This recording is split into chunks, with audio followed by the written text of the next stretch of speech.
Hi, everyone. Welcome to part 2 of Reconstruction. Our questions to think about here: how did the laws put in place by the radical Republicans represent a stark contrast to the ideas put forth by the presidents?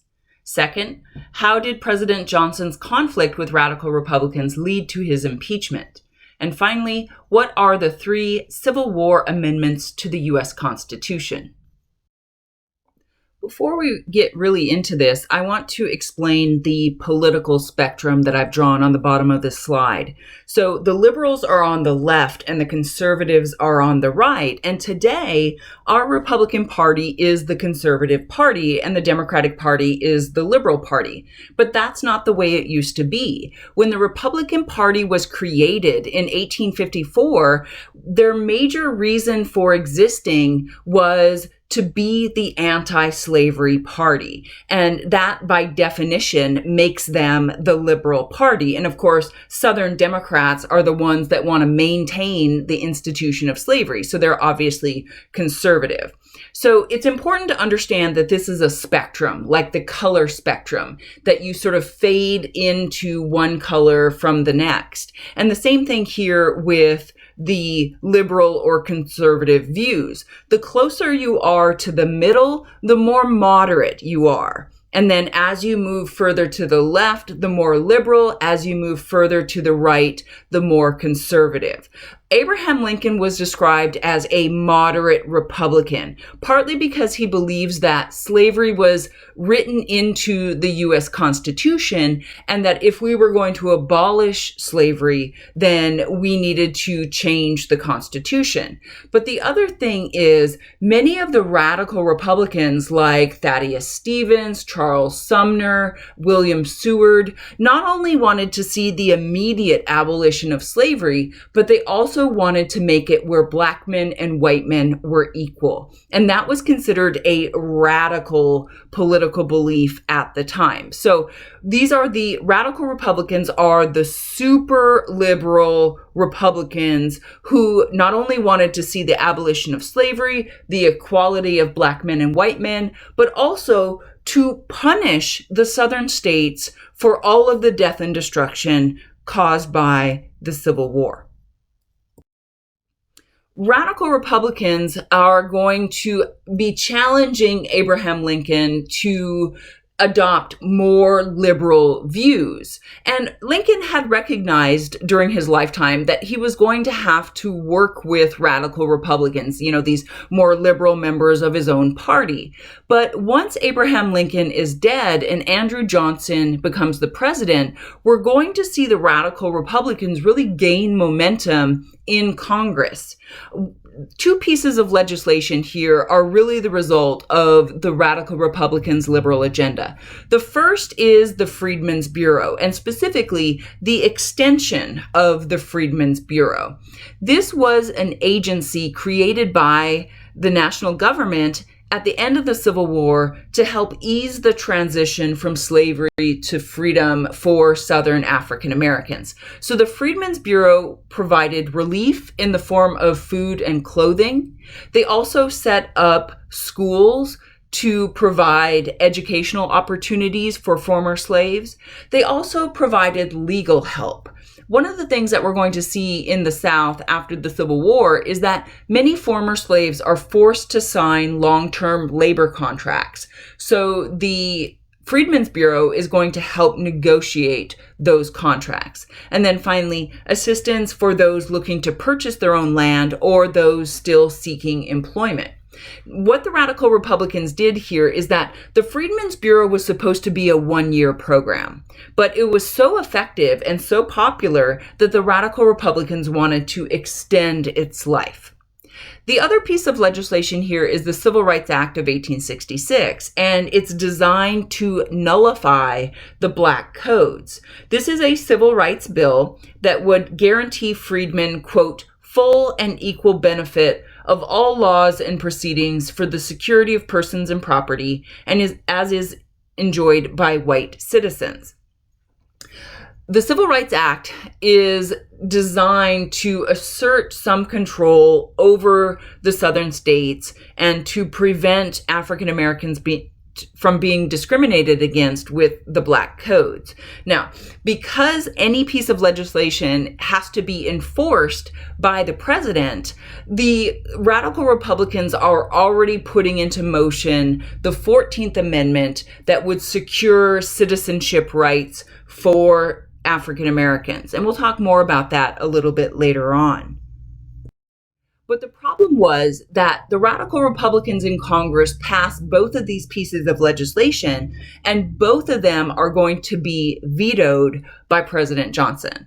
But remarkably, for the first time ever in American history, Congress overrides the president's veto on both of these laws. It's interesting because the United States has been in existence for almost 100 years, and Congress has never successfully overridden a president's veto, because you need 2/3 of both houses of Congress to override. It's difficult to do. And it shows the support that the radical Republicans had in this moment. Partly, we also see the moderate Republicans moving to support radical Republican ideas because they're so frustrated with what they see as President Johnson's efforts to limit the effectiveness of radical Republican legislation.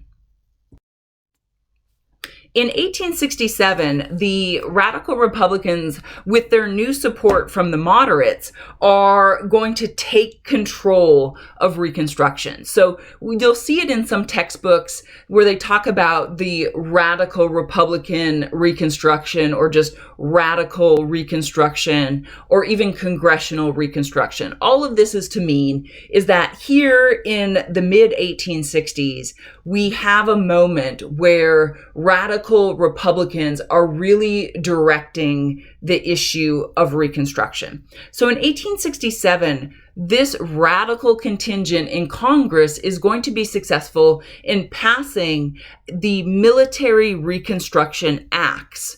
We're actually going to be only talking about one of them, the Military Reconstruction Act of 1867. And if you've ever wondered, why do I as a Texan, or why do I as a Southerner hate the Yankees? This is why. The Military Reconstruction Act of 1867 divides the South, except for Tennessee, into 5 military districts, each headed up by a Union general. This is important because what this means is that in the state of Texas, the Texas state legislature in Austin is not running the show. And in fact, the Louisiana government in Baton Rouge is not running the show. Instead, you have a Union general dictating to these southern states within his district what's going to happen. He's running the Reconstruction show. And most often, these Union generals are going to be Republicans. So they're going to put into place laws that the conservative Democrats of the South would never pass. And so it's important to understand that this moment, this congressional Reconstruction moment in American history, is unique in the sense that the U.S. government is actively protecting the rights of Southern African Americans. And sadly, this is only going to be a moment in time. It's not going to last. At the same time the Union General is in control of the laws, the cities in the South are going to be occupied by federal troops. And the main goal of these Reconstruction governments is to write new state constitutions that not only abolish slavery, but also actively protect the rights of African Americans.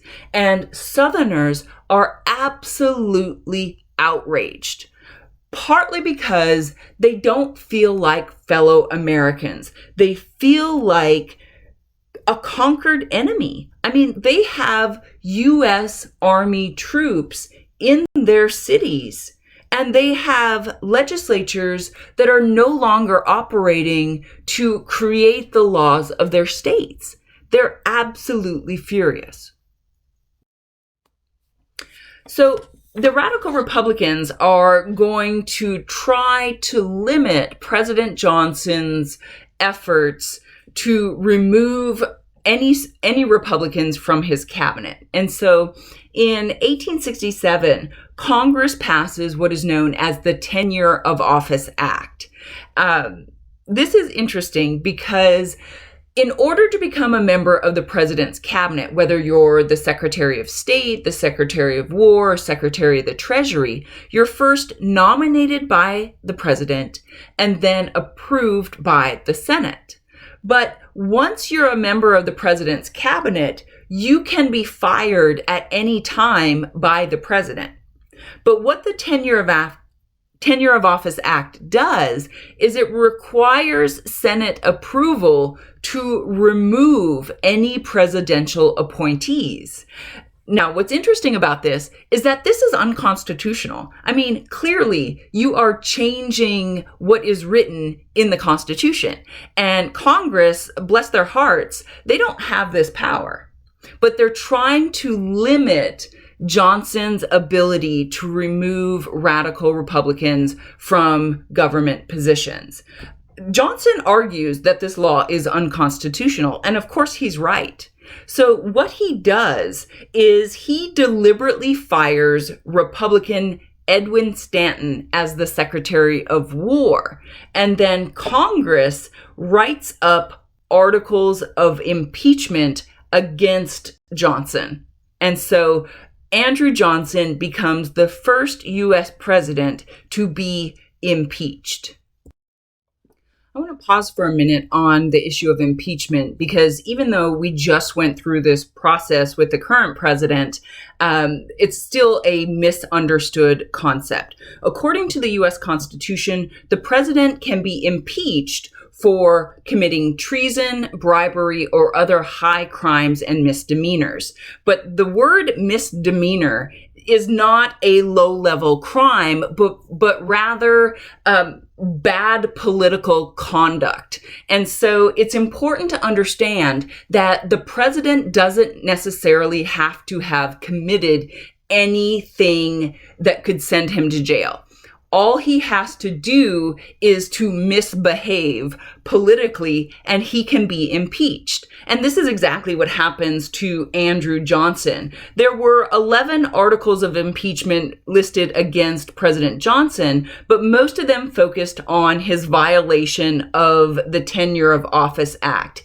Others we can clearly see are politically petty, making speeches with the intent to show disrespect for Congress among the citizens of the United States, for example.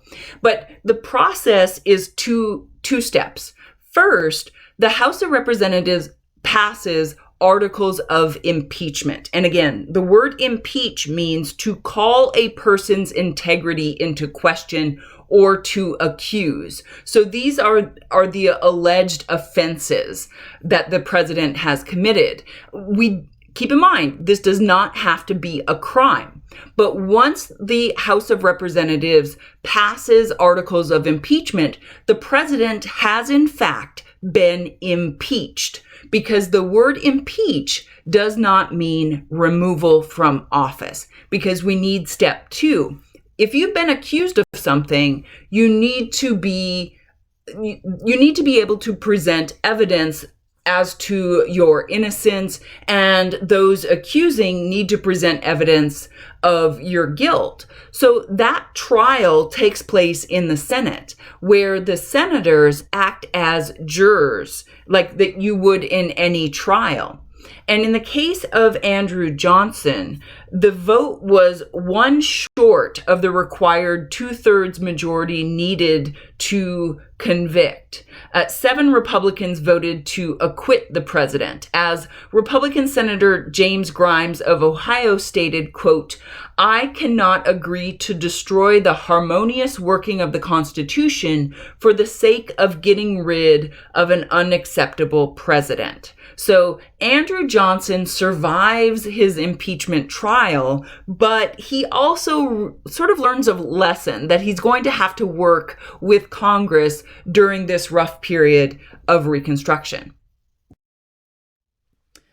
The 15th Amendment is passed by Congress and ratified by the states, and it forbids the states to deny any person the right to vote on the grounds of race, color, or previous conditions of servitude.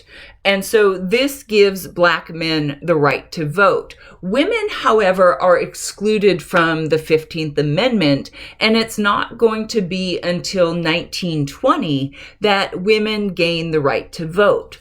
But the other problem for the 15th Amendment is it still allows the states to establish guidelines for voting, and therefore the states could still limit the right to vote by imposing literacy tests, property requirements, or even poll taxes that people had to pay in order to vote. The southern states are going to use everything and anything in their power to limit the number of Black men who are able to vote. But of course, with the Reconstruction Act of 1867, they don't really have that opportunity at the moment because radical Republicans or even Republican Union generals are in control of those states, at least for the moment.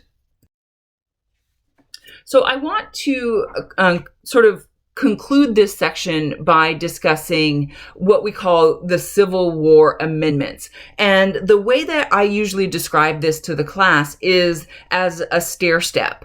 That the 13th Amendment abolishes slavery. The 14th Amendment does many things, but it grants African Americans citizenship and overturns the Dred Scott decision by the Supreme Court. And then finally, the 15th Amendment gives Black men the right to vote.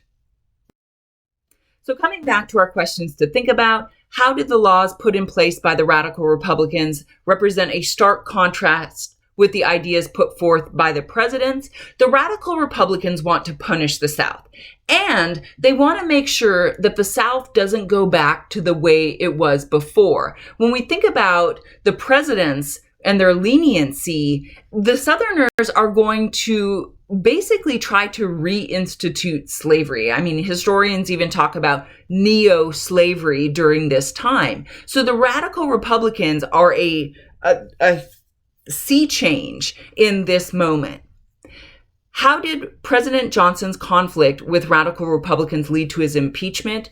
When he vetoes the Freedmen's Bureau extension and when he vetoes the Civil Rights Act of 1866, he has signaled to radical Republicans that he is an obstacle to their vision. And so they are going to retaliate with the Tenure of Office Act, which he violates, and it leads to his impeachment. And then finally, what are the 3 Civil War amendments to the U.S. Constitution? The 13th Amendment is ratified in 1865. It abolishes the institution of slavery. The 14th Amendment grants citizenship to African Americans, and the 15th Amendment gives Black men the right to vote. So in section 3, or part 3, we are going to discuss how does Reconstruction end? So stay tuned.